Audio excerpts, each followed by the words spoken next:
Sup, guys? It's Corrupted And it's Dragon. back again with the Full Metal Alchemist Brotherhood Second episodes. episode. Yep, episode number 2. Continuing the idea of the right sacrifice will save you, the wrong one will damn you. Kind of why I made the tried to make the thumbnail look like it continued from last week's thumbnail, but this week it's I don't want to say it's the weakest part of the story because it's still good. It's just Because lore saying the intensive. weakest like saying the weakest part of the story like implies that it's bad. You know what I mean? But it's just Not we're about to get necessarily. into, in my opinion, next week is the strongest part of the story, in my I mean, opinion. it's the finish. It's the Yeah. climax. But it has also got like the two best fights in the show, in my opinion. The Greed versus Pride and Selim versus Alphonse. Those are my two favorite fights in the series. But the cool thing about this week is we get introduced to my favorite character in the series, Olivier. And Olivier. actually, Don't use, no. Olivier. Say that because she's my favorite character too. You're not gonna I butcher know. her name like No, that. no, no, no, no, no, no, Olivier. no, no, no. I'm saying it like how I said it for a reason, and we'll get into it when we talk about it. It better Cause be a good actually, reason, or else I'm gonna give you some grass about it. Because the Olivier is a so beautiful name. It has French background, which is a great freaking like background for names.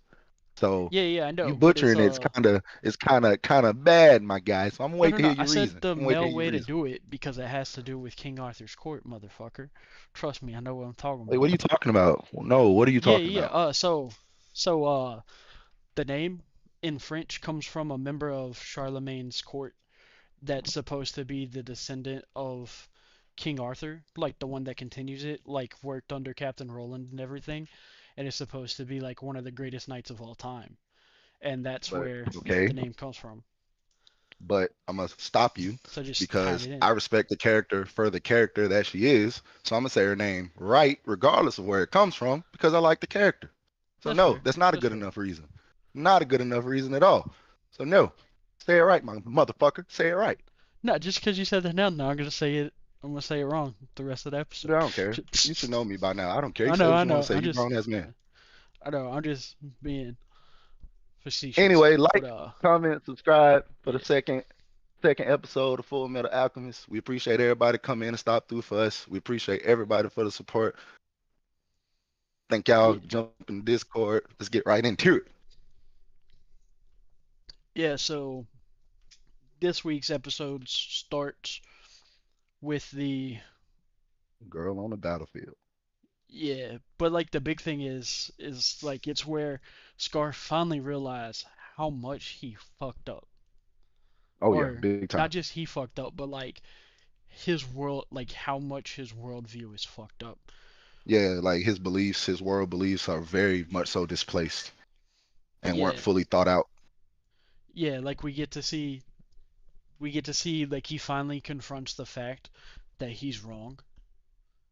Cause like Yes. when he's getting healed, we met May at the end of last week in episode I think it's 23 is where we meet May for the first time where she heals him. But this time we see actual alchemy in combat. So do the brothers, Al and Edward. They get to see it too, and they're just like, man, that's kind of nuts. You can use alchemy without being close to stuff. But when May's healing him, he says to himself, no matter what I do, hatred only breeds more hatred. Because Hmm. it's like, he realized, like, the thing with Winry, like, what, like, he basically put all his trauma on Winry doing the exact same thing to her that he did to, or that was done to him by Kimberly, who we're gonna get into that whole situation later this week because that comes full circle, or it Yes, it does. comes almost full circle. It like stops right before it, but then we'll finish the full circle next week. But he basically sees like he's no better than Kimberly, like the dude that stole his brother from him. Or The you could dude who argue pretty that much he's an embodiment of worse. his hatred. Yeah, you could actually argue that Scar's worse because Kimberly was doing it because he liked to do it, like was doing it against a soldier when he like decided to kill people. But the person Scar killed was just innocent people trying to save his life. Not even So just like his the life, but also the life of his people, which he's also yeah holds to a high regard. So yeah that's a like big I'm thing not too. like I don't think that it is worse. Like I think Kimberly is worse, but it's like there's an argument there. So understand why Scar Because of this is so moment. hard on himself on it. Cause like Right. the survivor's guilt that you would have for that, you would like personally. I think if I was in that situation, I would see myself as at least worse in my eyes because I have to, like Scar has to hold himself to the same value, especially like his teacher's values. Because he even Exactly. goes back talking about his teacher, like about what his teacher said, and he's just like, "Oh shit, I am so stupid." Because his When teacher the teacher echoed the was same right. thing to him. The teacher echoed the Yeah, exact same thing to him when he told him that down this road of revenge that you're looking for, you'll only breed more hatred as you go forward. And he was right. Winry was a big example of that to just show him that all these views that you putting up, while they might be justified, you understand that in this girl's case, you killed people who was actually trying to help the people that you out here trying to defend. And of course, in his situation, he did the right thing. Of course, it's been people we've covered in these tropes in this channel before who went the complete opposite direction. So it's always nice to see him go into the direction of self-reflection. yeah. And then we get the another thing that ties in with that self-reflection is the Ling running from Wrath scenario. Exactly. Is we see another thing like that ties in with that point is that Lan Fan learned from Edward getting the better of her how to get the better of Wrath by tricking him by cutting off her own arm because Yep. Ling refused to let her kill herself. So she sacrifices her useless arm instead, which is just ties in real nice and it shows it while it's happening. Like it shows both going on at like the same time, which is another thing I really like about this show that it does really well is it lets things happen simultaneously and it doesn't Hmm. confuse you with what's Doesn't happening conflict the where. two. Yeah, Yep. like things It happen doesn't. simultaneously, but they're real good at piecing it together where you know it happened simultaneously, unlike some other Like they do anime. that a lot. They do that a lot too, because I know another instance of that when they was going through when Hawkeye and uh what's his name, Tim, the doctor, Marco, Dr. Marco, Yeah, they both was telling the story about the history and they both was telling it simultaneously and they was kind of lapping off each parts of the story. yeah, You know what I'm talking or about, that part when they get later. how it does like uh cutbacks in the middle while it's telling you the actual like how it just pieces Yeah, everything like together. It's always like in the coherent. beginning we talked about that, the episode one, how you didn't even know it was a flashback, but it was, Yeah, stuff like that. stuff like that. Like Yeah, the they do real writers good about really that. weave that stuff together. Really, yeah, like weaving plots together kind of seamlessly is one. Yeah, that is a good thing that I've kind of noticed now that you mention it. They do Like weave and you plot just see it points here together kind of here. seamlessly.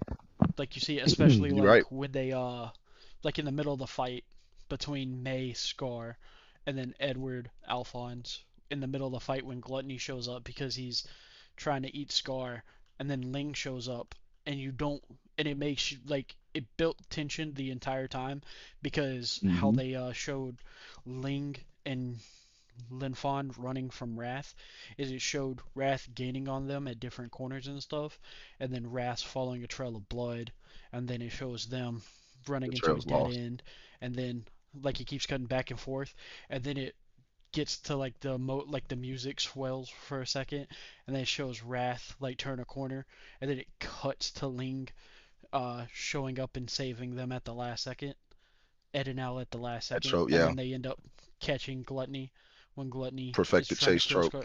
Yeah, and then you see Because they do that a lot. uh He's done that a lot. Even with the in the later scenes, they did that when Ed was running away and he put that wall up. You just reminded me, because bro, you're right. Like these are some good tropes, but they keep reusing them, and you just bringing them back to my head. So yeah, dude, my bad. Continue though. yeah, they're just I just like how well constructed they are, and like we'll see in a minute with Kimberly, like it like the exact same trope is done again, but it doesn't fit. Like at no point in time It does it doesn't feel ever repetitive. feel repetitive. Yeah, because they do it in a new and interesting way. Because like and how they do it is like there's a small detail that a character like points out in passing, but it doesn't like they don't heart. It's almost like a miniature version of Chekhov's gun. Like the entire reason they point out that that's a thing that happens is because you know it's going to happen again. And once you, especially when you're rewatching the series, you're just looking for that moment where they point out that little thing that's going to come up later in the scene or like in the next Exactly. scene, which I just think it's really well constructed from a plot standpoint. Especially Oh yes. like with the Kimberly thing that's going to come up is transmutation lines are like brought up all the time, but you never see anyone comment on them for real, except for like getting out of gluttony is the only one I can think of. It's sort of brought up, No, but I know it's what you're brought up in the saying. Like, chase scene later. cause they looked up, yeah, cause that's the point too, because there was a lot of different ways in which these chases go on that they use alchemy in different ways to, direct what's the word I'm looking for? Make the foes misstep, to kind of get them lost. And Misdirection. one scene, yeah, misdirection to put them in misdirection. And it's been a couple times in these chases where they done looked around in their sceneries and saw transmutation lines on certain things to know, oh, hey, alchemy's been used, and it changes the dynamic of the chase. Yeah, and it's like supposed to confuse people, or like in the Kimberly case, Kimberly since he's so good at alchemy, he's one of the better alchemists. He's just like, Excuse oh, me. they're just trying to obfuscate it. This is where they went. Instead of being like where everyone else would have been like, oh, there's nothing to see here. He was able, since he's Mm-hmm. so used to it, Or he's it just went like, cold. this is where. Nah, I didn't go cold, motherfucker. It's right here, and everyone's just like, oh shit, he right. You right, it's right. Yeah, Yeah, you right though. You said one. That is a good show. They really do like it. It's really not repetitive because, as you're saying, I'm starting to think of all the ones times it's popped up, and you're right. They don't feel repetitive. They're actually quite different and quite unique in their own ways. and then Because I think the Longtime was the best dog. example You of had that, the other one. I think the My best bad. example of that is gonna be like 2 episodes later, like when we get to it, when we're talking about Inside Gluttony, is the best Oh example yeah, of that dude. trope. I love inside. I love inside gluttony. I got some stuff for that, but continue. Yeah, so we get that little thing where we see Ling is much more adaptable to situations than the Elric brothers are, because we learn 2 episodes later, I think, that Ling has spent his entire life people trying to assassinate him since he's relatively close to the throne. Because what is he, the, what is it, 14th son? Like, Yes, mm, 14th. I think it's 14th. let me see if I can remember.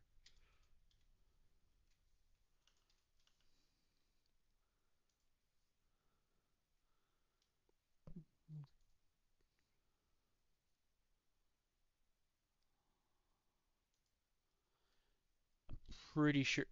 Excuse me. Is he the 12th or the 14th?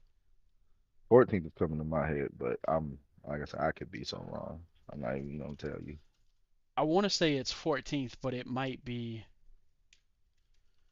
And looking it up real quick is really annoying because it keeps trying to give you the non-Brotherhood version, which is different. Yeah, yeah. But no, I think it's 12th. 12th. Looks Okay, like it's we'll go with 12th. 12th. Yeah.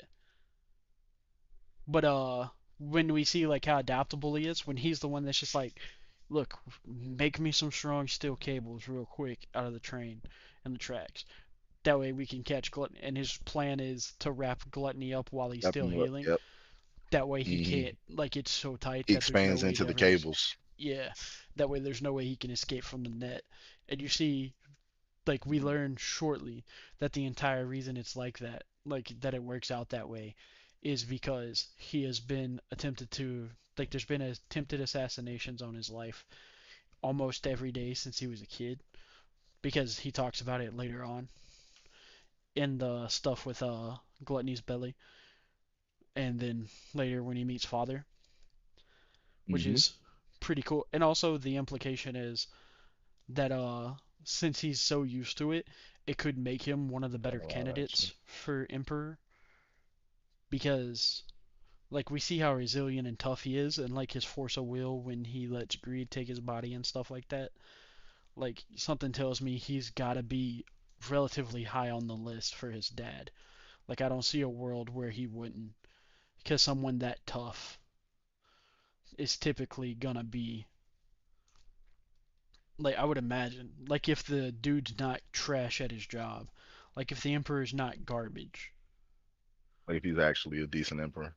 yeah, you could imagine that there's gonna be something like that happening. Like he might not be his favorite son, but he has to be like if he's a decent emperor, he has to be up there in like his like prospects. Cause something tells me that they don't like. If I had to guess how the Shingi's thing goes, that they would, since it's supposed to be like based off China and other Eastern cultures at the time, I'd imagine it's more merit based than just who was born first. Because you see, they're like competing to gain the emperor's favor, implying that the one that gains his most favor is the one that replaces him. So that's how I would imagine it would go, but they don't really tell us too much about the Shingi's government. And then we get the They don't. when they Yeah, that's true. capture They really Gluttony. don't tell us a lot about Shingis. That's true. Yeah, except for like a couple of the things, like some cultural relevant stuff, like the Aurelian man and stuff like that, Yeah. which I we'll mean, get even into. yeah, because yeah, But when they capture Gluttony, though, another nice thing about Ling is Hawkeye's driving him away, and Ling's just like, "We can't leave my friend. We can't leave him." And Hawkeye's just like, "We don't got time for this." And he's just like, "Well, fucking make time. Make time. She sacrificed her arm for this. I'm not gonna not do it. Like, go get her." And then that's also unfortunately going to get her is how Wrath finds out that Hawkeye knows the truth, or at least knows enough of the truth to be a problem, which leads to her becoming a hostage, but not the traditional hostage, but taken out of um, Mustang's purview and made his own personal assistant. But with the gluttony thing, though, we get another cool thing. We get to see that the homunculuses spend the entire time saying that they don't have regular human emotions, but they do. They just have negative emotions for the most part. Like hmm they probably have some positive emotions, but we see like Gluttony loses his fucking mind when he sees or he doesn't see Mustang. Someone calls him Mustang. What's the other doctor's name? Is it Morrow? I don't know why I'm thinking want to say Morrow. Marco, No, no, no, no, Marco. no, no, no, Knox. That's this one's name. It's Oh Knox. no, you talking about the one that actually that the one that was there and did the that treated law fund. Yeah, Knox. I couldn't remember. I don't know why I was thinking his name was Yeah, Dr. Morrow. Knox. Um, No, I had just I had just was thinking about I guess you might have heard me say it the last time when I was trying to say Marco. But yeah, no, no, no, I no. was It talking was about for Knox, the one that different traded reason. law fund. But yeah, like when they're there and Gluttony loses his shit because a couple days before Mustang destroyed Lust.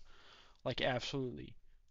That scene's still so lit where he's just like It was, yeah. lighting the lighter repeatedly to destroy Lust. But he loses his shit and we get to learn a couple of important things about Gluttony. That all the or actually all the homunculuses, they all embody the the thing that they are, like whatever Yep. deadly sin they are. Whatever sin they represent. Yep. Yeah, they embody a being's like version of that. So it's like it's distilled down to its like purest essence of that thing, and it's crazy that that's that thing because it's also they're all an experiment, clearly an experiment of Father, whose name we learn in like 2 episodes, or we learn who he is because his name is just Father. We learn he the experiment was a direct tie to that sin. Like when we learn about gluttony, he's like gluttony is a attempt to a father to create a portal to the truth, which is Portal of truth. would Yep. yeah would let him learn everything. It would let him learn the truth, and so it would be it's gluttonous to do so. Like he's like a glutton for knowledge, so that's why he's trying to create a portal. So you could probably assume that like every homunculus is like that. Like the experiment that they're supposed to prove is Mm-hmm. the thing Oh that made yeah, him, which I think is really cool when you think about it. So great. lust It's would crazy top probably be design. something like that. And then we see envy. It's clear when you see envy's true form. Like it's clear envy was clearly made to indulge the the sin of envy. And then when we meet pride, pride was clearly created like he looks exactly like father's original form for a reason. Like when we get there, like the reason that he's like he takes pride in his prior form. So that's why pride is like his pride is literally Yeah, you his talking about when he original turns into form. that dark form, in his Yeah, dark yeah, form when he his was true had him form. sat and he told him that yeah, he took pride in you. He made you look just like your true form, look just like his first form. I thought that was a crazy touch because I didn't Yeah, notice that my first time watching through. yeah. It's like one of the. It's like what I was saying earlier. Like, there's a lot of stuff that feels throwaway in your first watch because it feels like they're there for you to notice on your second watch Even when you go so because far they're as not even throwaway. with the because even the stuff that happens up in Gluttony's stomach, because Yeah, between Ed and Ling, because it's or like like yeah, that's a good point. Like the stuff with that ending, or like the short skirmish when they're fighting Envy, and like Ling's beating. Like what's crazy is Ling is beating Envy, like in the 1v1. hmm Like, and he notices like, why the fuck do you fall heavy? Like that, like that moment is so good in my he opinion. Like knew the it was writing for bigger. that, Yep, he's like, how are you so skinny but you fall like that? And they're fighting, and then they have the whole thing of gluttony he's actually bigger attacking. than that. Yeah, and it turns out that it's because the body that he inhabits is actually massive, and it also shows that envy doesn't grow out of nothing, and it implies that none of the homunculi grow out of nothing. Because envy is able to turn into all this stuff because that's how dense envy actually is, which is a cool Exactly, moment. exactly, Which also exactly, and that's a implies big thing. that they work.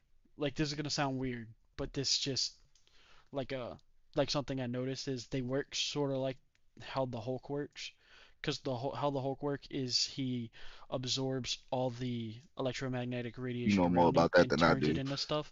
Well, he turns it into stuff like that's how he heals fast and stuff like that. That's how he gets bigger.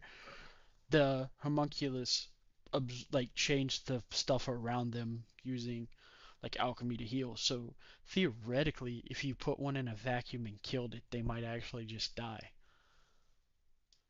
because they convert stuff into like they convert matter back into themselves, and we see that with envy, like the fact Yeah, that he keeps his that's density how all the Dr. time. Marco did it. Yeah, and stuff like that. So it's just like a cool little thing that they're Now you always that mentioned density, and then they you turn to mentioned the stuff dust, and about then envy because envy was funny because like all the stuff you talk about how that's just how dense envy was because there's a lot of stuff that's like you look at envy like bro, is y'all really embody the stuff that y'all was supposed to because they talked about humans and how they don't never give up and y'all should have just died a long time ago or you should have just did what you told because bro, they don't want to go the distance with humans for real is what it started to feel like and it was at that point too, it was at really the point in Gluttony's stomach where the tide started to change, where it really looked like a homunculus was starting, the side was starting to falter to Eric and them. well, Because I enjoyed that whole part. No, I what you think gonna a say? I think a big part of that though is that like the homunculi talk a massive amount of shit, right, about humans, but Yeah, the reason they have to talk all the shit is because they realize that the humans have it better. yeah. I mean, Like even goes part of so them, far as to even it goes so far into Van Hohenheim's and Panaco's conversation up in his dreams that I was gonna touch on when we got to it. But I was more so thinking because like you look at what Ling was going through in his stomach versus how Eric was looking. I mean, Edward was looking at it. Ling was pretty much finger ready to fall like his heels. And when Envy came in and stuff, looked at him like, "Oh, you look like you about dead." Like, but that's because all the stuff that Eric had been. I keep saying Eric, Edward, Ed. I'm just gonna say Ed. That everything Ed had been through at that point prepared him for this moment. Like when they ate the shoe, because it was at that point his teachings that from his teacher came back on that island. His all for one teachings when he ate the ant came right back, because it was at that moment right there that he started to treat like just how he ate the ant. He knew that he needed for nourishment, and that's the same thing Ling was doing, because once Ling ate the shoe, he started to act a little bit better, but he still wasn't prepared for that. And then when Envy came in, he saw the view of how they state of being was, and how he looked at them all pressed, and then really tried to play them like, oh, it ain't no way to get out of here. Oh, you ain't no way to get out of here. Ain't no way to get out of here. And then Ed figured it out. As soon as he figured out that, saw the mural, the pieces of the mural that was right there, and added together from what he had seen back in what he seen back at the temple, because the temple was missing, and all that stuff come back because he the one that got Envy up out of there. And then you go right back to come, because bro, when you go right back when they get out, it showed how Envy treated him when he came back out. But that whole father thing was something serious anyway. Yeah, But and nah, then man. another thing is the like look of the inside of the circle, or not circle, but inside of gluttony. You know what I mean? Like it has like a pool of blood, Hmm. and everything that gluttony's ever eaten gets teleported there, and all that stuff. It's sort of interesting because that's actually a in Dante's Inferno, like the big book that defined the modern idea of what hell is. Hmm. Um, actually has a circle like that. I think it's the seventh circle. It's called the Phlegethon. I think is how you say it.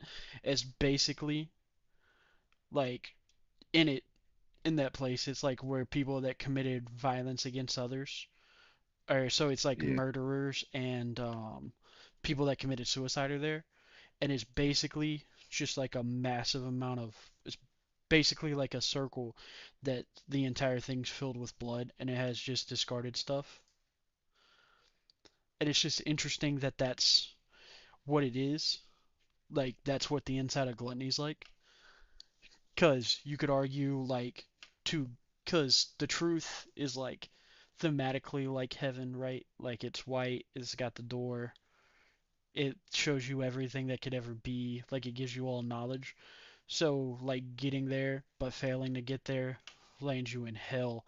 It lands you in the part of hell that is like where people that are murderers go, and it's where they're punished. Those that create violence are punished. So it's just interesting that that's how he decided to go, or that's how the writers decide to go with what's inside of gluttony. Right. Like a Just pit of because you hell. wouldn't think that's the thing inside of gluttony, because it sounds more like where wrath would be, like the domain of wrath would be. So it's just That's interesting a that point. that's the inside. That's a good point. You know what? You know what? That's true too. Because think about it. Ralph, the way they embody, like especially with that setting with all that blood on, you think Ralph would want to place somebody can't run, and he can enact his whole wrath on somebody, and you know what I'm saying?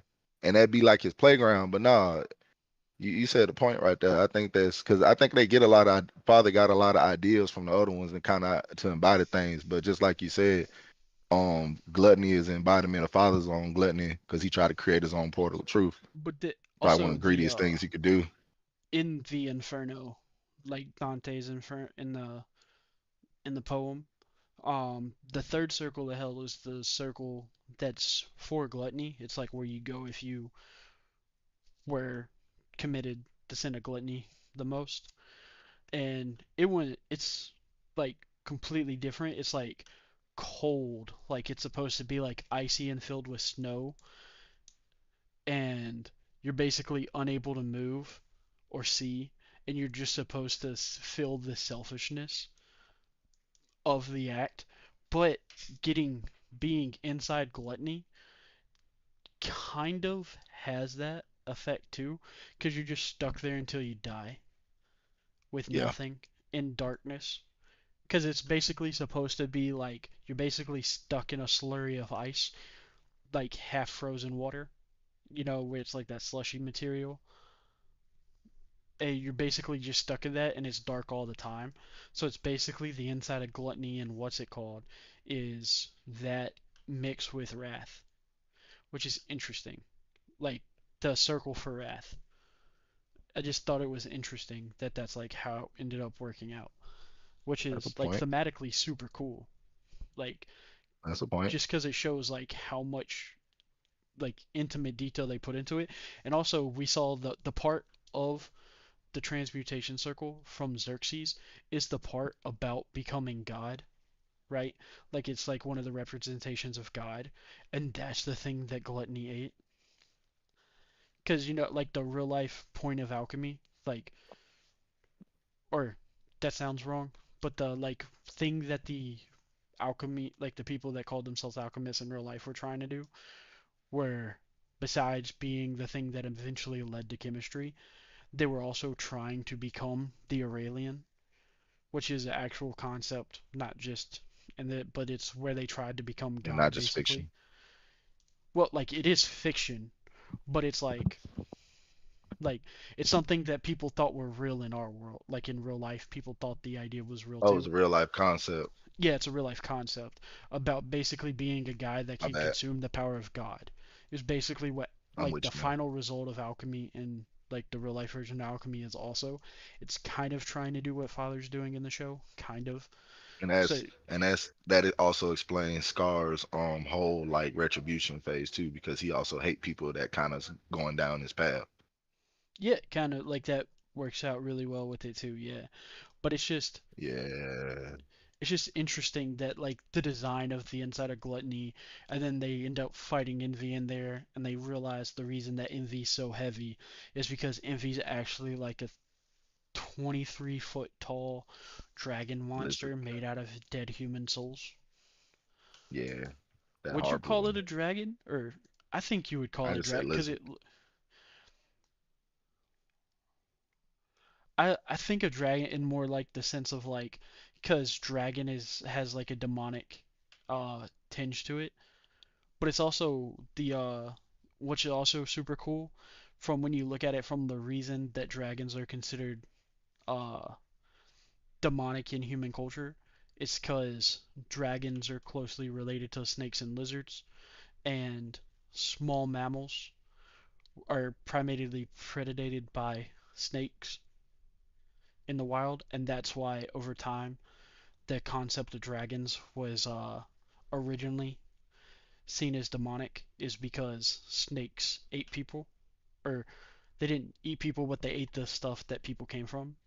And so if you trace it over time, so envy is literally an embodiment, like the physical shape that it takes is a lizard made out of human souls, or a dragon, depending on like what version of dragon. Like there like might be a dragon historic like mythologically that looks like that. It's literally a demonic force that has eaten people's souls, which just from a mythological perspective, because the show does take a lot from mythological stuff. Like the sun god Leto is clearly supposed to be Amun Ra. Like you know Hmm. what I mean? It's supposed to be a reference to Yeah, I noticed Amun that. Ra. Or another good example is the Ishvalan god is supposed to be either Yahweh, the Christian version of God, or Allah. It doesn't say which one, but it's clearly that it's based off one of them. Like because they're all supposed to be the same God, but they're not really the same God in real life. You know what I mean? Like it's just one of those things. Like there's clearly a lot of I know like inspiration. they use the difference. One thing I liked, I seen they use the difference of religion concept that I like in real life, which is they was looking at all religions and say, hey, they're not really talking about somebody different. They kind of got the same stories, just different perspectives, and they was trying to put them together. That's why they got to the point of putting alchemy history and alchemy together because they thought the different it was just different perspectives of the same guy. That's where they got to the point they are now, basically Yeah, putting all that stuff together. Yeah, that was one of my favorite Yeah. things that they've done in this story when it comes to religion. Just taking each perspective and like trying to get to the big solution that I think we all should do in this world. That's another conversation. Yeah, and then the other thing, like how he almost kills Envy, was really cool. Hmm. With the like he Like that doesn't whole call it kind it of at this molecular point, breakdown. but he how he does it then is he does it by using alchemy on the souls of the Philosopher's Stone itself. Is how it works. And he gets the entire idea from seeing the lion, because the picture of the lion is the like the from the tablet of Xerxes, that lion is supposed to be the thing that eats the power of God. Like that's what, and then Hmm. becomes the dragon thing, and the dragon's supposed to be the completed being, which is like the human with the power Hmm. of God. That's sort of the thing, and that's where he gets the idea from, which also mythologically is really cool for the stuff that we said earlier, and also like it also has like stuff with Christian mythology too, because like Jesus is the Lion of Judah, so the Lion of Judah taking the power of God, like ascending to his true godhood, up like becoming the dragon or like the Holy Spirit, like that sort of thing. Like it's clearly where alchemy got it in the first place. So it's cool how they show that in the story without having to like explain it to you, but like it's almost like a cultural memory of that the lion devouring the essence of God is important. It's like the archetype stuff that Carl Jung talks about. So like it sticks in your head and you don't know why, but it works because for thousands of years we've been told stories like it. And personally, I just think that stuff's super fucking dope when it happens. Like it's like these little things that 'Cause you wouldn't think are related, but they are. And also, this is a story by someone in Japan that didn't grow up with these stories, which makes it even crazier.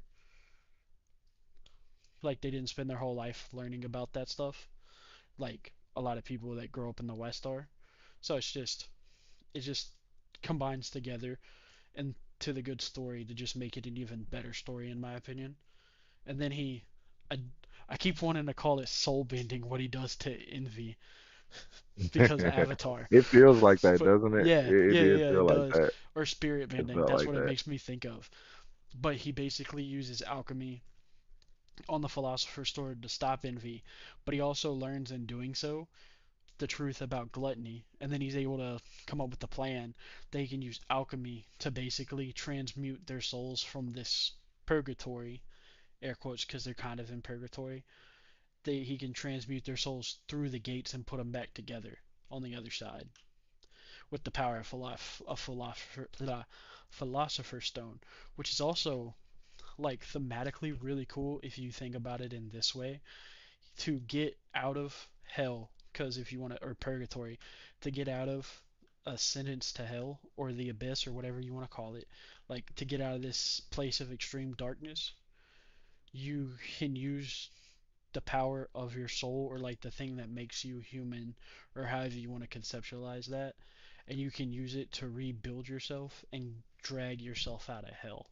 It's kind of like if you just look at the thematic elements of it, that's what Ed's doing. And it's not just, you don't just drag yourself out of hell, you drag those with you that you want to save out of hell.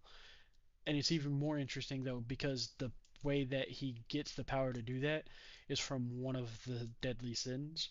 So thematically, you could think about it as overcoming the sins that'll damn you. Like you can use the power of overcoming the sin that damned you to the place in to hell in the first place. The strength you gain from overcoming that is the strength that lets you claw your way back out of it. Like you could conceptualize it that way, I see that. Yeah, I which see that. I see which that. is really cool. Like just I from a see that. purely from breaking down the themes there, like that's what it's telling you there. And then Yeah, because he's done them, that. Yeah, because he's definitely done that now. 'Cause that would be something that, yeah. I'm not trying to interrupt you.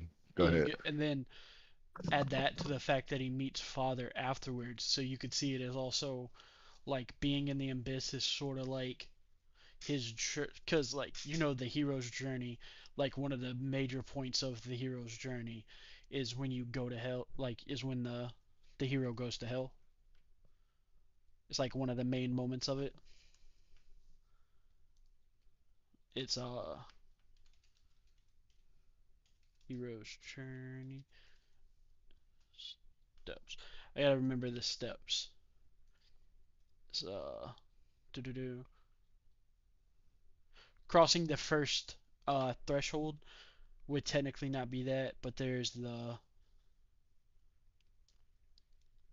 I guess that would be crossing the first threshold and not necessarily the going to hell thing, but it feels more like going to hell.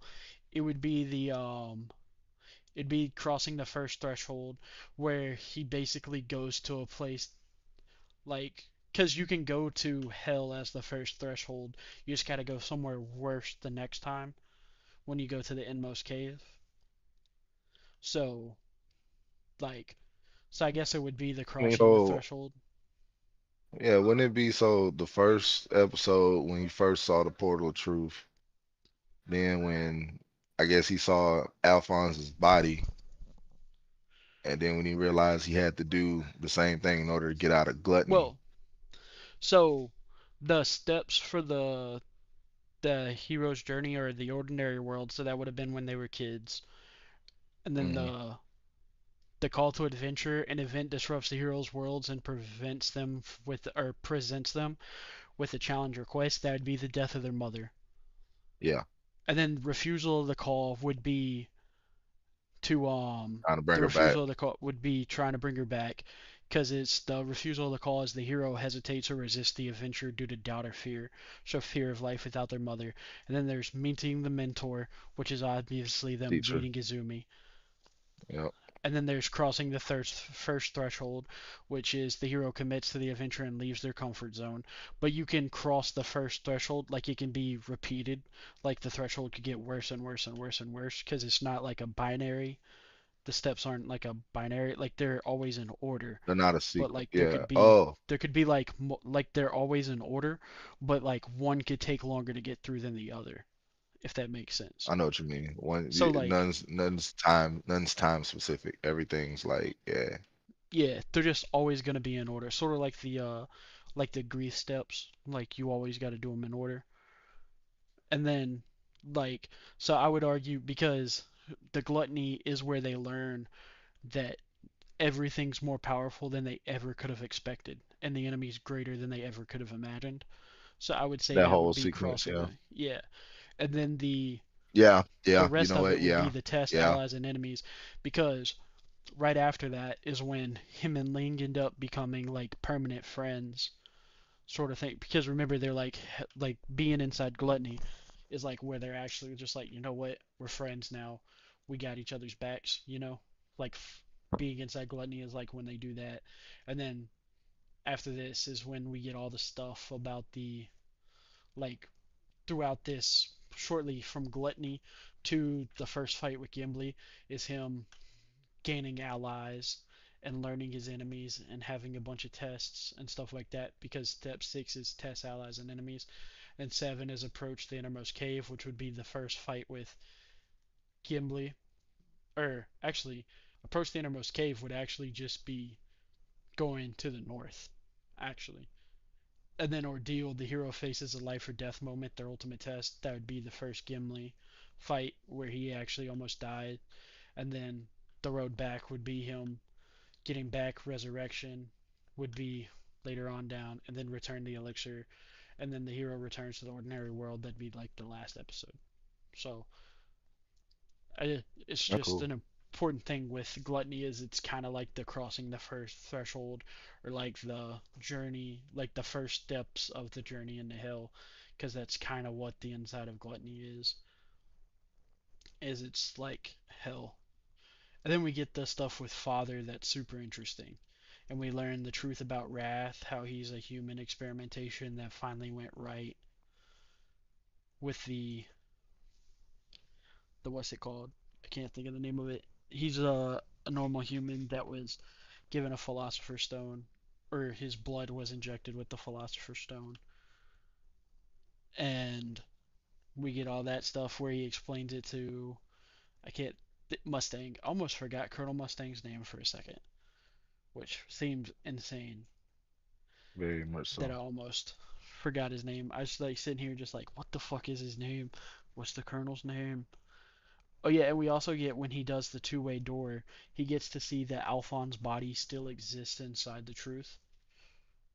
So he knows that his journey's not for nothing and he can at least succeed in saving his brother, which is good. Like a nice another Oh, like dude, that was such thematic a that thing. was such a that was such a satisfying moment to see that. When you see Alphonse's body's just been sitting there waiting, He's just because like, like oh shit, you this didn't really stuff's not know, for nothing. you didn't really know really if he could ever really get it back, and to see it was there, like right there, it was like a yeah, super satisfying moment. Yeah. And then I also like the break in the episodes. Like the next episode is it's a recap episode, but the recap The tells us stuff that interlude we story, didn't know too. yeah, Because it's like Hohenheim's dreams and it's a bunch of references to stuff that's gonna happen later. So it's bro. like one of the Bro, few even in that. recaps that I liked. Dude, that recap was not even, it felt like a recap, but it wasn't a recap because they gave us some real jewels in that. Because it was in that recap they gave us the conversation between Hohenheim and Pinocchio. And I think that that whole, like that conversation between Hohenheim and Pinocchio summed up the whole internal war between like the homunculus and the humans. Because it goes up to the point where like Hohenheim gets the question when he first like talked to Pinocchio, he's like, humans don't really know how weak they are. You know, he looked at the kids in the fire, and literally they so fragile in his head. He and I had to realize it was in his head because I rewinded like 3 times to make sure. But in his head, he blew them up and was like, they so fragile and they don't know how weak they are. But then Panako come back and say, and I wrote the quote down because bro, I love it. Said they can put us through hell, but it doesn't matter. Nothing they do can make us give up, and we will win. Then Van Hoem come, but you're just wearing yourselves out. She come back. Well, the only way we're gonna find out is if we try. It's better than just lying down and accepting it. And that go back to everything Colonel Mustang and like all of them keep talking about every time they go when they talk about they fights between themselves and what they can really do when Colonel Mustang say we're gonna continue to fight for the people we love, protect the people we love, and in turn, those people will protect the people they love, and that's the least we can do to keep this going. All in Yeah, the I just war love all that times, stuff. yeah, man. Like Like how they it talk lets you about that know that, stuff. yeah, it lets you know the grit and everything they really fighting for. And it lets you know that's almost like you talking to your enemy right there and telling them that, hey, F you, we finna keep doing this, and if you want to keep doing this, we're gonna see how long this go. But at the same time, you see they resolve being kind of like, like personified kind of Hmm. in a way. And they resolve also we see in the same what we was talking about how stuff in simultaneously don't even really feel like it's really like that because like this don't even feel like a flashback. So them saying this kind of reinforce what's happening in real time at that moment, how they pretty much fighting for their life and then pretty much facing death, but they choose not to give up. Because I like them flashbacks they gave, which was Elric's Ed's fight with the first greed, which how he did him. It was when what is the dude was supposed to have to die, but they came back and it was Mustang when he was took on Lust when she completely wrote him off as he was dead, but he came back and cauterized his own wounds to come back. That was another moment they showed. It just showed all the moments that's like show they true grit and true moments where they can really like fight back. Because that's the thing about the homunculus. They really don't believe that humans have the power to actually fight them back. That's a lot of arrogance and a lot of expectation that they use in a lot of their movements. Because Lust in the Mustang flashback, literally Lust had wrote him off as he was dead without even delivering a true killing blow. She Yeah, just it's like they expected him to don't bleed believe out. humans. Like they don't understand that like humanity's like we're just like, nah, bro, that ain't gonna work, chief. We don't put Yeah, up with your bullshit, like sort of bro, they thing. can use alchemy too, you know. It's Yeah, like they just we don't think or they can use alchemy. or not just alchemy. It's just like they think that the like humanity's not worth anything either. True, that's true too. They do think of them as dogs too. That's a big part of it as well. because all of it go into all of that because just even Hohenheim in that whole little part when he come right back behind him in the same conversation I'm talking about the little just before we knew that this Hohenheim was the true embodiment of the first homunculus or the this was father pretty much when they Yeah. embodied the second person, but he come back and literally tell them like you see how you really believe what the words you saying, like you really feel like you can really come back and back them up, like you tell it come back that she really weak and it ain't nothing she can really do because that's how he really feel about them and humans in general. So like it's just a battle of wills, man. When you look down at it, everything between this whole flashback and how they do is just really a battle of wills at the end of it because they feel the homunculus just know, oh, we can heal from anything, and there's just really nothing we can do, and they so secure in that ability, and the humans fighting like we know we gonna die, so we just gonna give it everything we got. And then there's the stuff with So it's like, father where like his stuff is not only does he control the alchemy of Amestria, so it's almost like the humans are making a deal with him being a bit of a devil. You know what I mm-hmm, mean? Like he's like the devil you know, sort or the devil you don't sort of thing. Like he's the one that controls alchemy in their world. And but he also gets to bypass all the rules because he's a progenitor of philosopher's stones. So it just gives a lot to like the concept that you're talking about, how he basically the entirety of Amestria doesn't know that they made a deal with the devil by attempting to do alchemy. bro, and that's yeah. They personify that like really heavy when we start getting towards like the lower dumps and stuff and Hawkeye and them.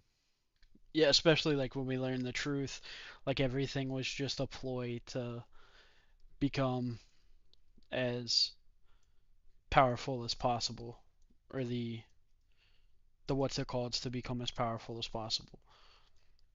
It's just a bunch of good stuff in my opinion. I gotta love that shit, dog. You know what I mean? Like it's just so. Yeah, big time.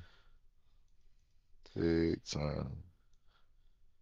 It might just be I know me, but I just like how all that stuff goes together. It's just chef's kiss. Personally, that's just how I see it though. And then there's the other stuff with father being like the almost like the devil that you have to make the deal with to exist in their world. When Ling makes the deal where he like openly decides I'm gonna take this. This is what I came for. I mm-hmm. have to take it now that I have the opportunity to get a philosopher's stone, even if it kills me, because I'd never be able to look Lan Fan in the face again after Because she she gave lost up her her arm for arm. this, Yeah. bruh. I felt that so intensely because he's right. Like you look at the stuff Longfong went through, the stuff that pretty much him and his whole like clan since they came from Sheen went through, dude. They went through absolute hell. So for him to come there and say that he had the opportunity to get a philosopher's stone and he just let it go because of some risk that he ain't had, he couldn't be able to face her because she cut her own arm off of him. But that was intense, bro. It made you go back and really think because he goes up to Greed like pretty much how you say it, like he's going at him like, bruh, I need this. Like I'm going at this with everything I got. And bruh, I love the way they do it too, cause like, bruh, like Greed completely took over. He keeps saying, he keep iterating, bruh. I've never seen this before. He let me take his body. He let me take his body. He let me take his body. That's how he kept saying it when he kept describing it to everybody. Kept saying he let me take his body. Okay, okay. I love it later, bro. I don't want to get too far off topic right now for chronological reasons, but later, you come back like, hey, bro, I'll take this back if you don't show me the getting everything that you want. But that Yeah, was he's another one just of my like, you favorite little parts. shitbag. Like, I love that. He's just like, you just being a fucking pussy. Like, basically, is what he's telling the man. He's just telling him, like, you're being too much of a pussy. And I get it. I think he is too. I think Greed is Hmm. too at that moment. But I love how, like, Greed, like, talks all this mad shit to him, right? But then it just Hmm. turns out, like, Greed's Greed's the same friggin' thing. Like Greed's talking all this stuff about like humans aren't that strong or anything, but what's his name is still constantly able to put the pressure on him. Hmm. Literally, and he told him too in that same moment. He was like, "Oh, humans ain't nothing. Humans, they weak and all." He come up and Ling, of course, Ling's always been that way. Doesn't like people to talk down on humans and stuff around him. So of course he comes out, tells them what it is, and then goes back. And then Greed literally like, yeah, he's always waiting for his moment, like his moment to just come out. That's what you know right there. You covering up the fact that you ain't really got no control on when he want to come out or not before he ever even told you. Yeah, absolutely none. Like that's so funny. That's one of my favorite tropes in the show so far is how they did that. There's just so many good tropes in the show. Oh yeah, dude. There's so I know many we of get them. up on another when we was talking about just tropes and stuff and lines. Man, Jesus, because I know right after we get out of the foxes, right after the greed and stuff, when greed gets fully possessed and comes out, I know we get to the part where because when you first was talking about the stage, I thought this would have been the one where like deal with the devil type stuff. But no, it's more like you getting these guidelines type stuff because that's what wrath kind of embodies. This order is in the homunculus kind of setup is what it kind of feels like. Yeah, It's I can just see kind of that. how yeah, because father is the one that's making the rules, so he already made the deal as soon as you met father. Said send him up the wrath, and he was like send him up the wrath, okay. Then they get up there and it's Fear Bradley, and he's not really giving them new rules. He's just giving them their guidelines, telling them what kind of leash they're on. And it was the one part where when the conversation went grim, it was the part when Eric gave him his watch and said he didn't want to be an alchemist no more. Then he comes back and said, "Hey, what was that girl that you had? Oh, what was it? Henry? Yeah, I heard she doing real good up there in what was it, Rushtown? Um, And he's just like, it, fuck. it yeah, it got like real grim, and that's where it was like, okay, because I had to play that in my head again when you was first saying it, because I thought, like I said, I thought that was the point what you're saying, but no, this is the part where they keep going, they getting these guidelines. So no, we done passed this point where they done already got the deal. Now they're saying what they can and can't do. So like everything from this point, like for them, is just like y'all on a tight leash and it was how they was moving. This where the mystery and like the expertise and how they was moving on forward that made the North arc just one of my favorite arcs for me. How they was moving and they had to keep it concise and it added that extra tension onto it with how they couldn't just tell everybody everything. And bruh, like the whole winter arc is probably why freaking Olivier is one of my favorite characters in here. Probably if not my favorite, because I like the way she kind of handled stuff and just went at Fear Bradley ass after all this stuff like it wasn't nothing. But we'll So talk about that in a minute. the reason she's my favorite is I just it's her what's it called? It's her moral compass, like the unwavering, like these are my men. I'm gonna do everything I can for them. Yes, yes, yes, That's why yes. she's my favorite character. Just 'cause like I like personally, it's the people like that are the ones that I respect the most. And so it automatically endeared me to her and made me respect her. And then add on to the fact, like all that extra stuff. And then like when she sets it up to like when her men are in serious shit and she sets it up to have them get saved, stuff like that. Like that's the reason she's my favorite character. Just 'cause I like characters Oh like yeah. that. I know you But I do know too. in that same oh yeah. But in that same little setup when we got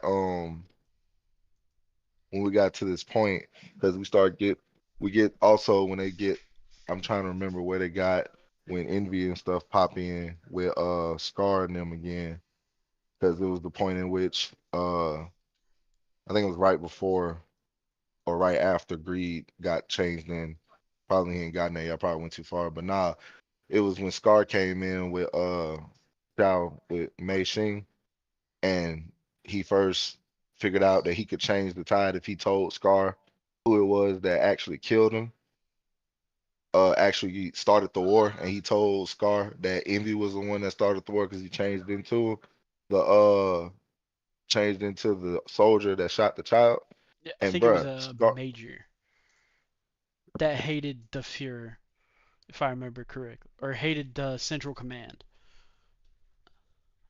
yeah, but Envy was the one that turned into him. Yeah, yeah, Envy, but the person's body that Envy used was a Yeah, Fuhrer that hated the current command structure, that was trying to change it from the inside, and that's how they were able to crush the fact that people were trying to change it from the inside. yeah, you're right about that. But when Scar tells him that, bruh, Scar, bruh, he probably dropped one of the hardest lines in like everything that I ever heard, bruh, because I had to jump on this. Because that man, when he went through everything, he told him that he wanted to hear more about that. This man said, "Now tell me, for what purpose did you choose to slaughter my people? Depending on your answer, I'll send you to God. No, you don't deserve to stand by God alongside my fallen brothers. Your only solace for my wrath will be damnation." Bruh, bruh, bruh. That man told somebody that you don't even deserve to stand by God, bruh. Yeah, you basically going like, I'd send you to hell, but there's no, or I'd send you to heaven, but I don't there's even, no room, and I'd send you to I don't hell, even, but there's no, like, it'd be too good for you. yeah, yeah, yeah. You said it perfectly. You said it perfectly. And Like, that's what it makes Scar, me bruh, think of, and that Scar line is is a so hard.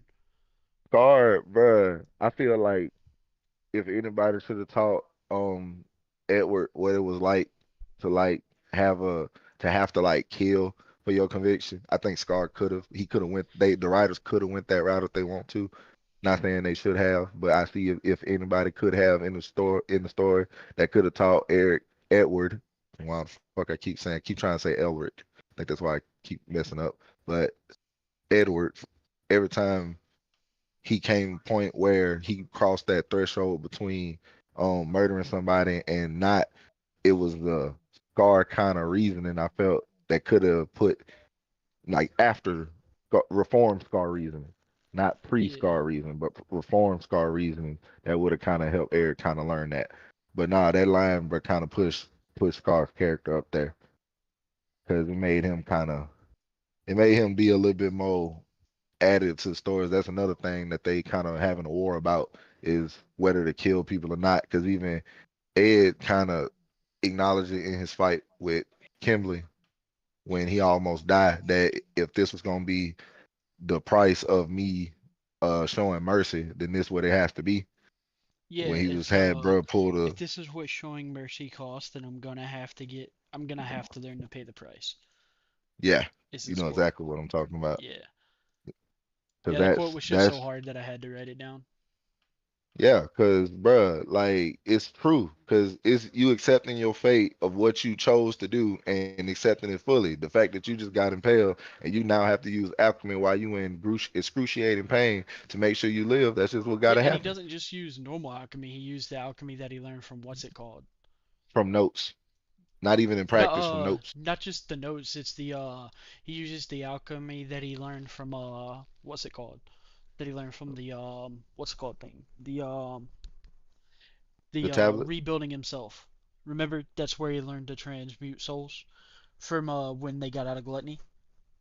But I remember just the conversation he had with bro when he was talking to him. He said when he asked what he about to do, he said just something that he learned from notes, and bro was doubting him.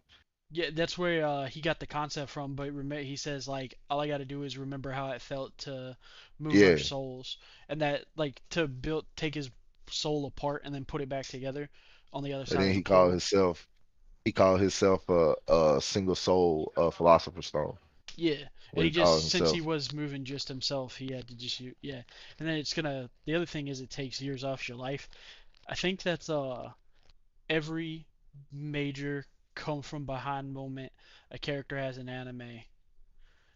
I think it costs moments like it costs years of their lives. Like if we think about it, like Ed saving his life by healing the wound, Luffy, Ivankov saving Luffy, going Super Saiyan for the first time with Goku, because it cost years of his life before he learned to master it, because it messed up his heart. Like going Super Saiyan is the thing that eventually led to the virus working and killing him. And then what's another good example? Soul Eater with Maki is another good example. the Dark Blood, like Yes, theoretically taking years off her life to save Krona. Like the Attack on Titan. I didn't watch Attack on Titan, so I don't have that one in my repertoire of examples, but I assume it's the same case.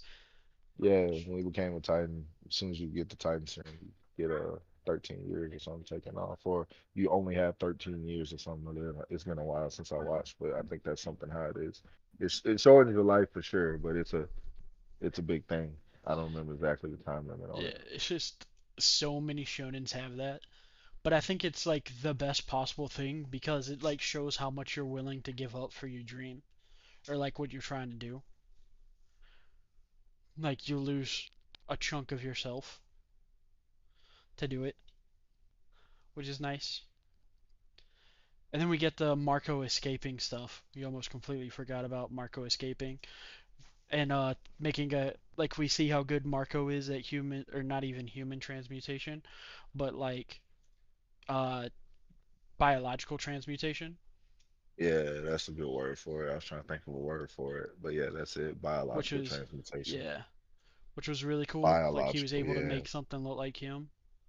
Like that goes pretty hard, or that went super hard. Rather is probably how I should say it. I know, man, when they fell open that cell and then we came in that thing talking about some how quiet it was and they had that mock body over there with vengeance road and blood. I'm like, boy, y'all dark.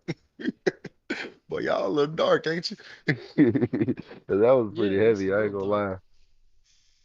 more than a little dark for real. You're right. And then we get the thing right after that with Scar fakes it death or Hmm. fakes Marco's death, and then we get the Nox talking after healing Lanfan and they leave, and then we get the like honestly kind of heartbreaking thing where Nox's family shows up. Yeah. But also like it this is the thing I've had like been curious about with Nox.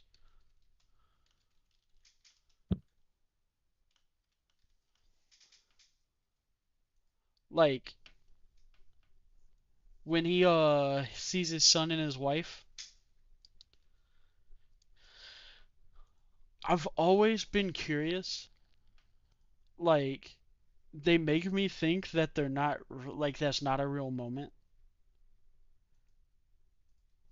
Why you say? Like the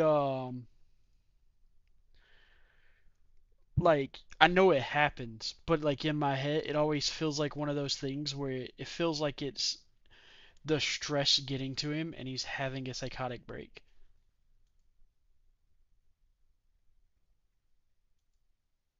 If that makes sense. Like his family showing up because he's been under a lot of stress like he almost died with gluttony and all that stuff. So like I get that it's not, but I wouldn't be surprised if they came out and said that his family never actually showed up. It's just a psychotic break because he finally got the thing that he wanted more than anything. Like, I'm not saying that's what happened. It's just like, you know what I mean? Yeah, I Like see I what you're don't think saying. that's. It's just like in my head, like it keeps wanting to be like, did that really happen? Because it's almost like it's like for the story that they're trying to sell, it's almost or tell. It's almost like it's too good of an ending for him. Like it just feels like it's too much of a bright side for what happens in the story. But I get what it is. I get it. It's just one of I think it's just like my brain being cynical.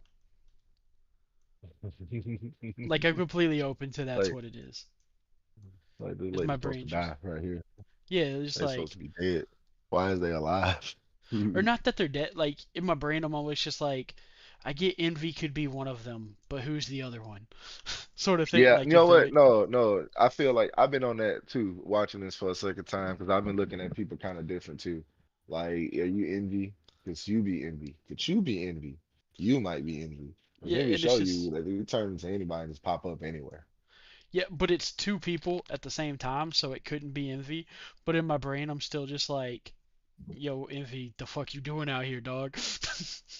I feel you. Even though I know it can't That's be, that. but that's just what my brain always did.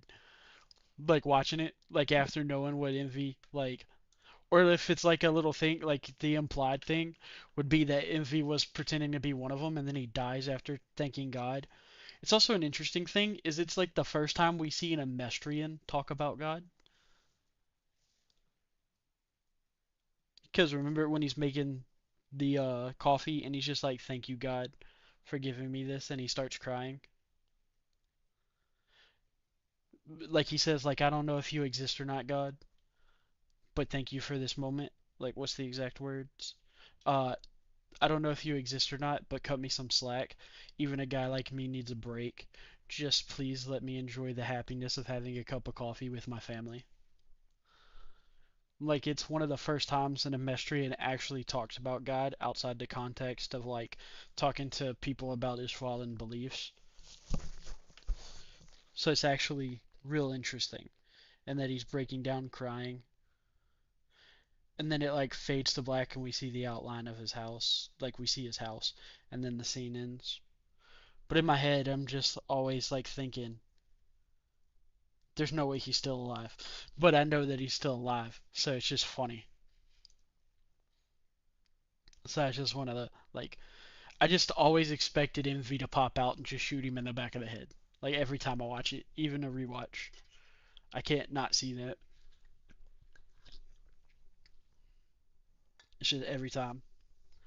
Also, like when we see the even with the Philosopher's Stone, Kimberly still gets his ass kicked by Scar.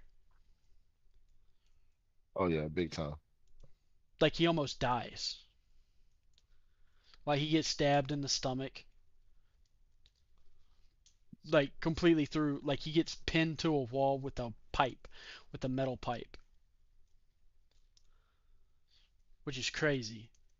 And Kimberly's supposed to like be unstoppable with the Philosopher's Stone, but it doesn't save him from Scar's retribution, which is crazy. I also like the whole situation where they're making what's his name pretend to be Marco, because the only thing they have to go on is it's a dark-haired man with Scar. But Kimberly just catches the fade so hard, and I love it because I can't stand Kimberly. Fuck that man. Fuck Kimberly, bro. We don't fuck with him. Me and No, my we don't homies at hate all. I was waiting on Kimberly. you to say it. I was waiting on you to say it. I knew you was gonna say it too because like, bruh, Kimberly got like really hated to me once we started getting into that. No, I already didn't like him because, bruh, it was a concept too when we talk about writing. Kimberly feels like a villain, but I gotta always remind myself that he's actually on the side of the state Alchemist side. But he's actually is a villain because he's on the side of the Fuhrer. But before we got to that point, Well, he's even also before just a we even villain got because to he's a racist psychopath. yeah, but Or even I think before he we would ever got fall to under that sociopath. point, before we ever got to the point of him even officially working on the yeah, but before we ever got to the point of him working up under the Fuhrer and all of that, when he first got introduced, even when he killed Scar's brother and all this stuff, I still called him a villain. But when you get to when they was talking about the war, when Hughes, Mustang, Hawkeye, all of them was out there and they showed they interaction and stuff with each other, they treated him like he was on the same side. But even right then, he still felt like a villain. Like it's Yeah. it's it's crazy how they wrote him. Like it's so crazy how they wrote him. It's different from people we've covered on the channel previously when we say we don't like. Cause what Rat Face, Bitch Face on One Piece, Spondum, Yeah. all them dudes is actually opposition. You know what I'm saying? But when you get to this dude here, he actually at one point in the story can get looked at and perceived as he's on the side of the same people that we follow and like. Especially in that Well, moment like when you they could say talk and they that go with over that Bitchface war. McGee and Spondum though, because they're like on Garp's side. Well, yeah, but that's depending on which side of the view you look at it.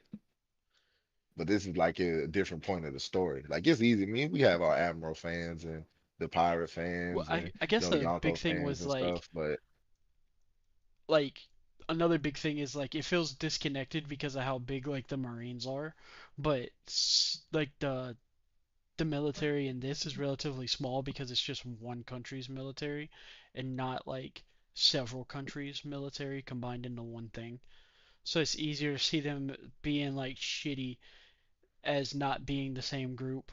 You know what I mean? That's true. Like when one of them's Yeah, shitty, being the same group because it's like a bunch of different groups put together. When this is just it's just one group of shitty people.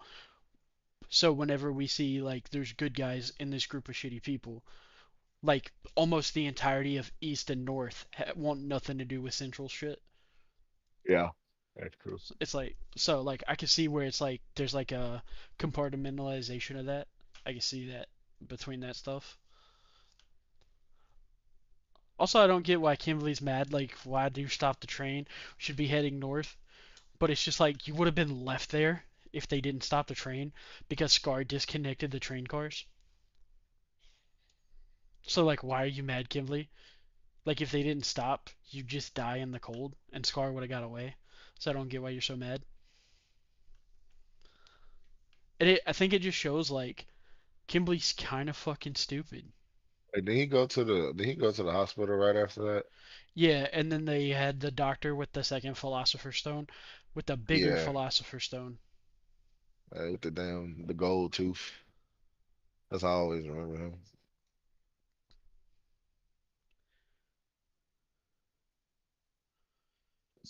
Or my bad, Kimberly disconnects himself and he's stuck on the train. So like them stopping it and disconnecting it from Scar, where Scar can just jump off now that it's stopping. Like Kimberly, you're fucking stupid. You wanted them to stop, or you would have died. Like I don't get why he's like it's so like Kimberly's kind of dumb for that, in my opinion. Like personally, I think that was really fucking stupid of him. It's almost like he doesn't understand. And then after that, we get the Ice Queen episode, which is where we get to meet the goat.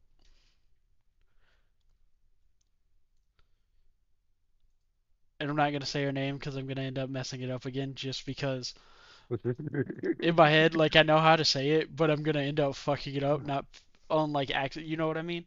Like when you don't want to say it wrong on purpose, but you still end up saying it wrong on purpose because you're thinking about saying it wrong. I might be like one of the only people that does that, but like like in your brain when you're just like, don't say it, don't say it, don't say it, and then you accidentally say it. It's like that. But I just like her character a lot, especially because like Louis is one of the cooler characters in the show, and it turns out that that's her little brother, but she doesn't like her little brother because of what happened in Ishval, and we'll get into that more later.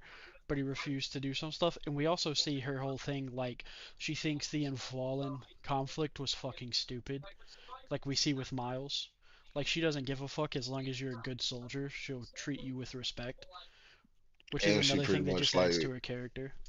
the thing in that same moment is how she pretty much says that, hey, like I get my own opinion about people. I don't let nobody else's opinion sway my own opinion about people. That was pretty good too. Well, I think like I don't think she's entirely truthful about that because something tells me if Miles or Buccaneer thought highly of someone, she would think highly of them. I think it's just that she doesn't trust her brother's opinion of people. But I also think that also means in the same sentence that just because that they think But highly of you also, doesn't mean yeah, that you can't like mess yeah. yourself up, like But also, mess she trusts those your two view with up her of her. life. So, like, or it's I mean, of course, yeah. like it's easy to assume that she trusts Buccaneer and Miles with their life because they're her left and right hand man. So it's like one of those things like, hell, she's even willing to go down in the tunnel with like them, sort of thing, in like the terrible situation just so she can hear the full story. And also, I really like Hmm. Miles's character because he's like they slaughtered my people too, but like Him I got and to change it Scar from has the a great inside. moment. Yeah. Him and Scar have a great moment. Like that point when it was right after when they cornered Scar and Winry decided to talk to him, and it was when Winry wanted to ask about his parents, and it was like in that same conversation when Miles popped up, and Miles was talking about like his placement, how he's in the Mexican military, and when he kind of talked to Scar, you can see that when he finds out that there's a Mestrian in the military, he looked at him kind of sideways first, like, "What you doing, dude?" But then when Miles tells him, like, "Bro, I'm the his exact," I don't think it was exact because I kind of wrote it from memory, but I'm gonna paraphrase it. When he kind of says like, "I'm a pebble in an Mestrian ocean," he said, "I hope the small splashes I make today, the small splashes I make, can one day create waves." And I remember seeing Scar's face when he said that, and he kind of like started to approve of him a little bit more.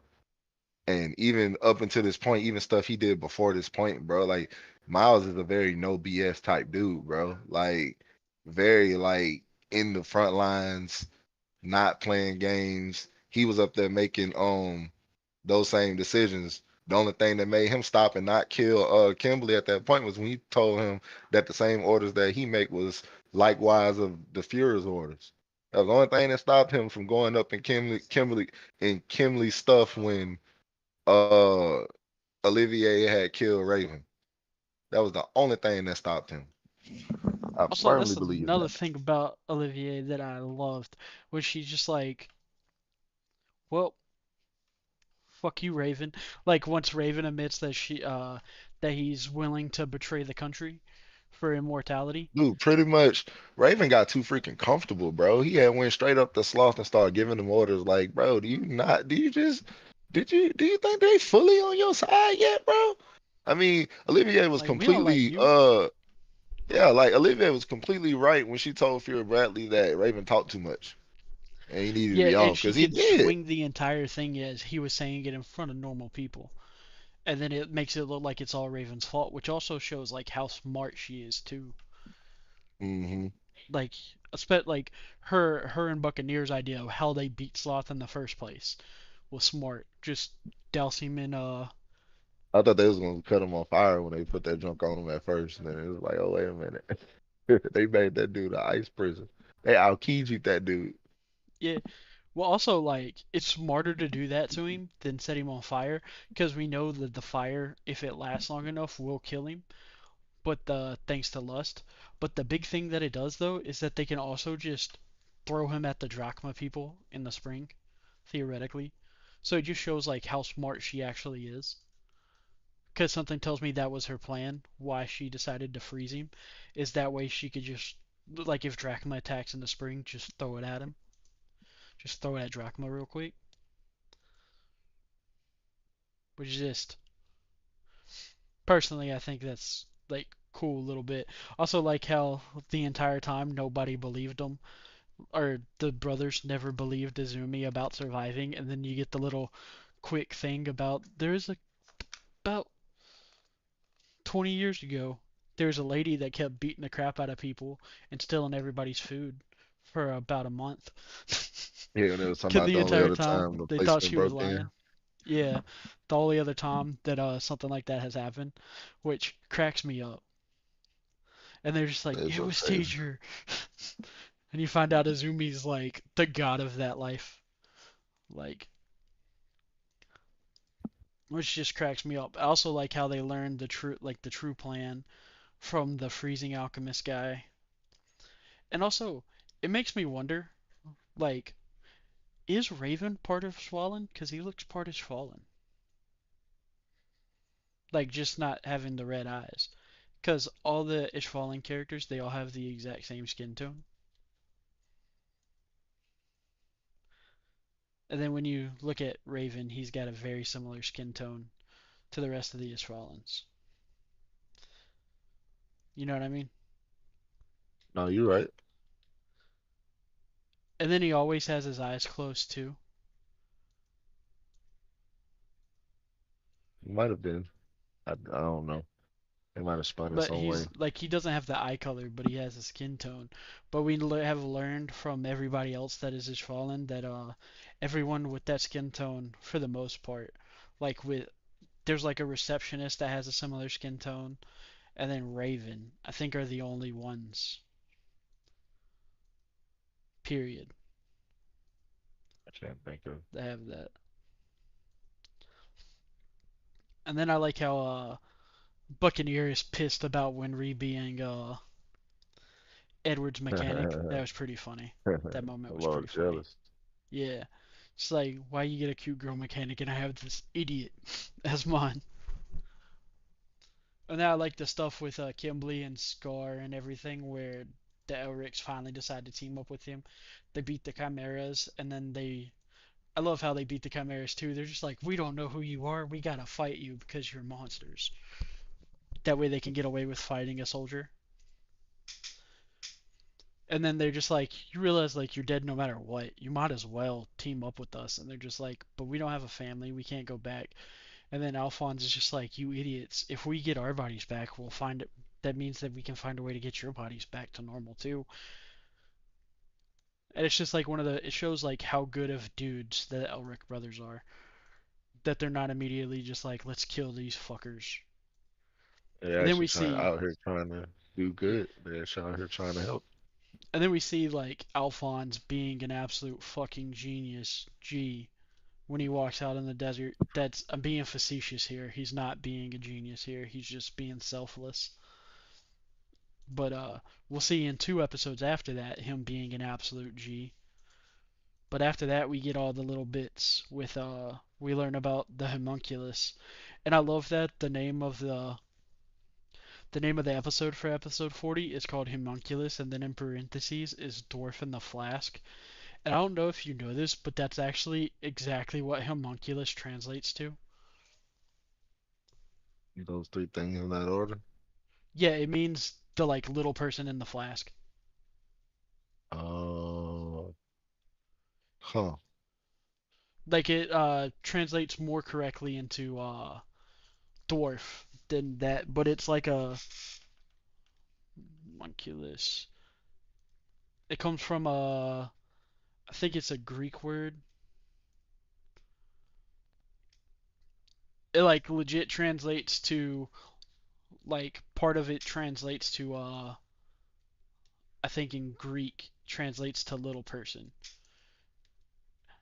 I think it's Greek. It's either that or Latin. And then in alchemy, it eventually just became to what it like a miniature, fully formed human, and it's like led on to being like the name for an artificial human, which is cool.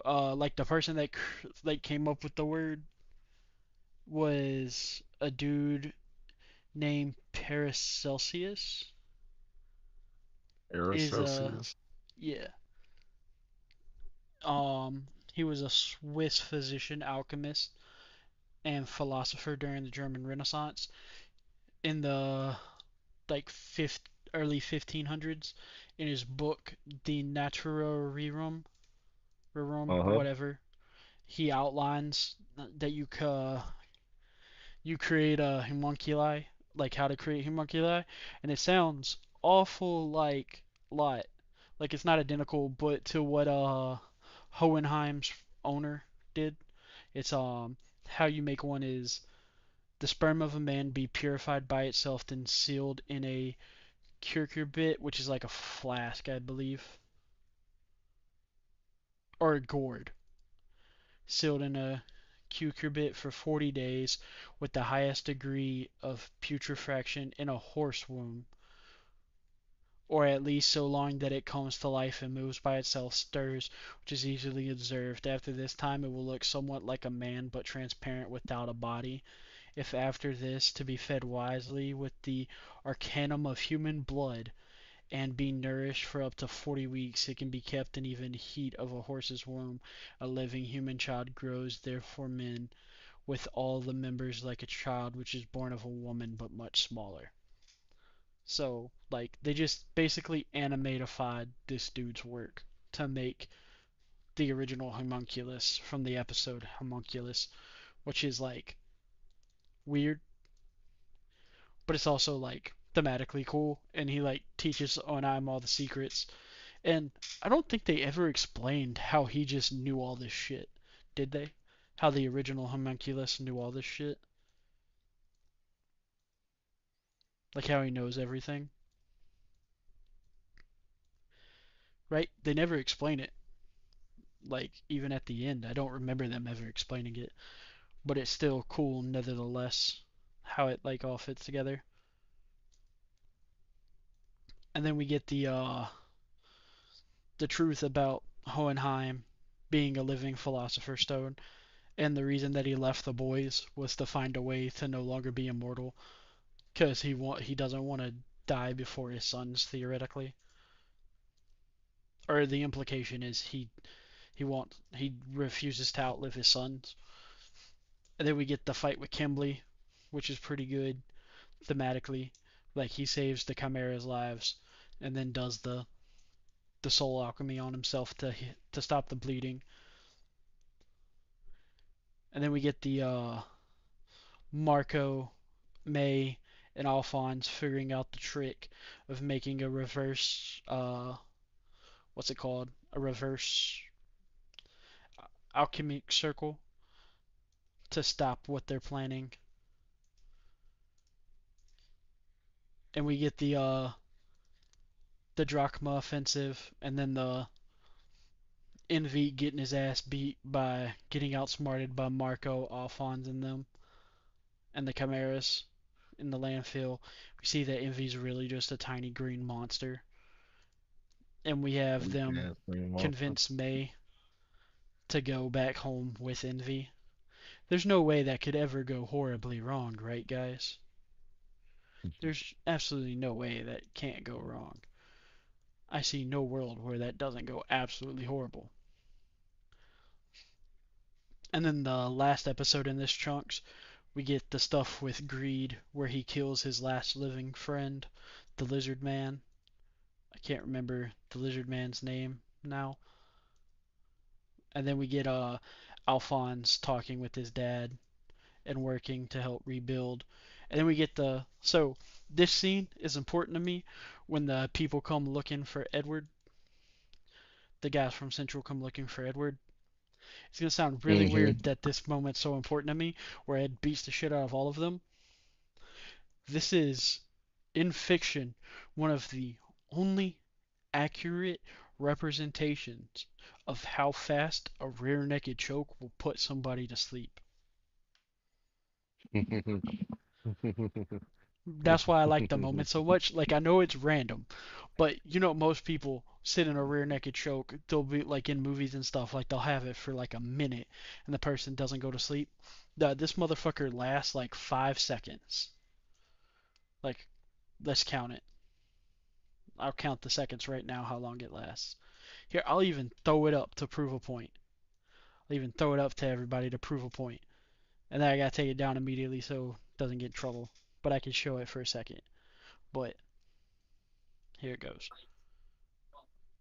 So it's going to be 1, 2, 3, 4, 5, 6, 7, 8. 8 seconds, dude's asleep. That's about how long it takes a rear naked choke to put somebody to sleep in real life, because around 15 seconds is brain damage, sometimes permanent brain damage, and 30 seconds is dead. So I'm really glad that they showed how bad it actually is for someone. Like, I wish he didn't foam at the mouth though, because the implication there is that he was choking like an air choke, but that's not what a rear naked choke actually does. It's a blood choke. That's why people go to sleep so fast. But still, nonetheless, I love this scene because it actually shows an understanding of what the fuck's going on. Like the mechanics of the fight that they do. And I'm a sucker for that stuff. So that's why I randomly love this scene. It's because the mechanics of it is great. Awesome. Good job, people that made this episode. Like, give a raise to the person that said we shouldn't let it last 6 seconds like in other animes. Like the person whose decision that was deserves a raise. Also love how like they don't know what Ed looks like because they just said it's a dude that wears a blonde braided hair, and he's kind of short with the red hoodie, and that was their description of Edward. And so they're just like, "Kid, get out the way, they're dangerous." And they look at each other and go, "Mm-hmm." And they basically do get help from Thor Ragnarok. They grab him, don't make us blow his brains out. That's cool which cracks me comparison. up. And then we get the story with the ONI explaining like how like fucked up father is. And then we get the stuff with greed, which is in my opinion like a pretty powerful thing.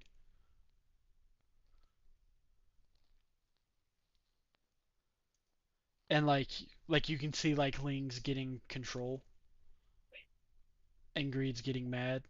And you see that they're actually a really good fit with each other, which is nice. And then the final episodes after the credits is Greed shows up to fight Wrath and gets absolutely bodied. Like he doesn't stand a chance against Pride, or not Pride, Wrath.